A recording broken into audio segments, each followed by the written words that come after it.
Bonjour à tous, c'est Jean-Luc Roux sur sa chaîne YouTube. Aujourd'hui, nous allons voir un vaste projet toulousain pour éclairer les angles morts de l'électrification des avions.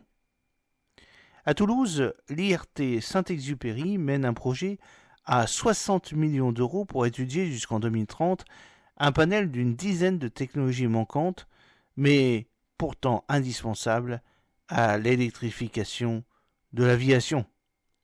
Les travaux pourraient aussi alimenter d'autres pans de mobilité. En décembre dernier, Airbus, Daher et Safran réunissaient le premier vol d'essai d'EcoPulse, un avion à propulsion hybride électrique distribué doté de 6 moteurs. Pendant ce temps, le constructeur toulousain Auréa Aero veut réaliser d'ici 2 ans le premier vol de son avion région hybride de 19 places.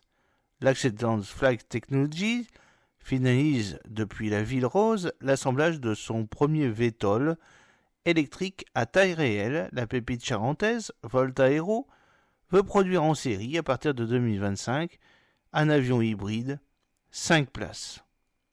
Il se passe quelque chose avec les projets de tous ces acteurs. Certains d'entre eux réussiront leur pari. C'est évident. Nous ne savons pas encore lesquels, ni dans combien de temps, mais nous voulons apporter les pièces manquantes dans cette démarche d'électrification, a témoigné Denis Deschmaker, directeur général de l'IRT Saint-Exupéry, ce jeudi 8 février 2024 à l'occasion de la conférence More Electric Aircraft organisée à Toulouse. Il s'agit d'un projet à 60 millions d'euros. L'Institut de recherche technologique, qui vient de fêter ses 10 ans, a lancé le programme FILAE, Filière Aéronautique Électrique, un projet doté d'un budget de 60 millions d'euros sur 6 ans, cofinancé par le Secrétariat général pour l'investissement dans le cadre de France 2030, pour développer tout un panel de technologies clés pour accélérer l'électrification de l'aviation. Nous ne pouvons pas tout traiter, donc nous avons fait le choix de nous concentrer autour de 12 projets.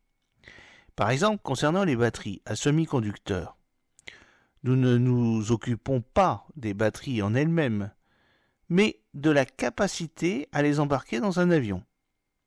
De la même manière, nous ne participons pas au développement des composants, mais à la manière de les intégrer avec un degré de fiabilité suffisant. Un autre projet se concentre sur toutes les machines électriques, moteurs, générateurs, compresseurs qui vont arriver dans les avions.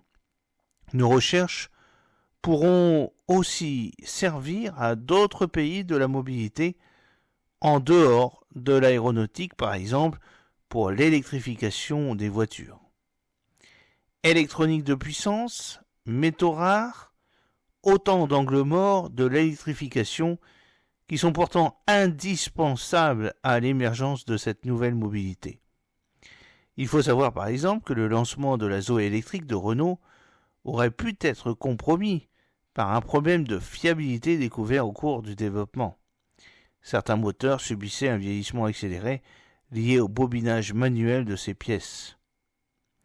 Parmi les autres projets, le programme espère contribuer à structurer une filière française et européenne en électronique de puissance, compatible avec l'environnement aéronautique.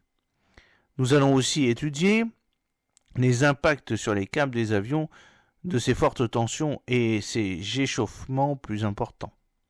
Il faudra donc changer l'isolation des câbles, et puis nous aurons à devoir gérer les désagréments thermiques finalement générés par l'électronique de puissance, expliquait le directeur au moment du lancement du projet.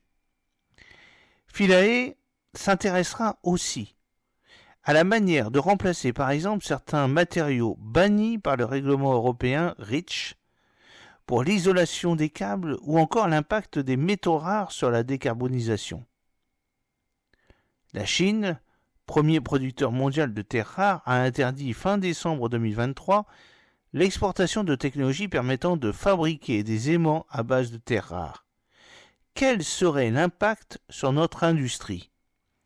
Nous ne le savons pas encore, fait remarquer Denis Deijmaker. Industriels et partenaires académiques, c'est le programme qui rassemble un large consortium de partenaires académiques, mais également d'acteurs de cette décarbonisation comme Airbus, Safran, Daher, Aura Aero, Ascendas Flight Technologies.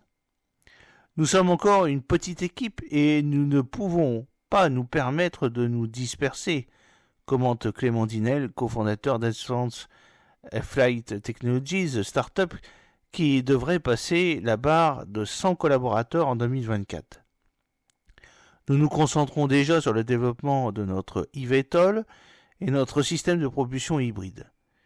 L'IRT peut adresser toutes ces problématiques liées à l'électrification et de notre côté, nous pouvons aussi leur faire remonter des challenges technologiques observés au cours de notre développement.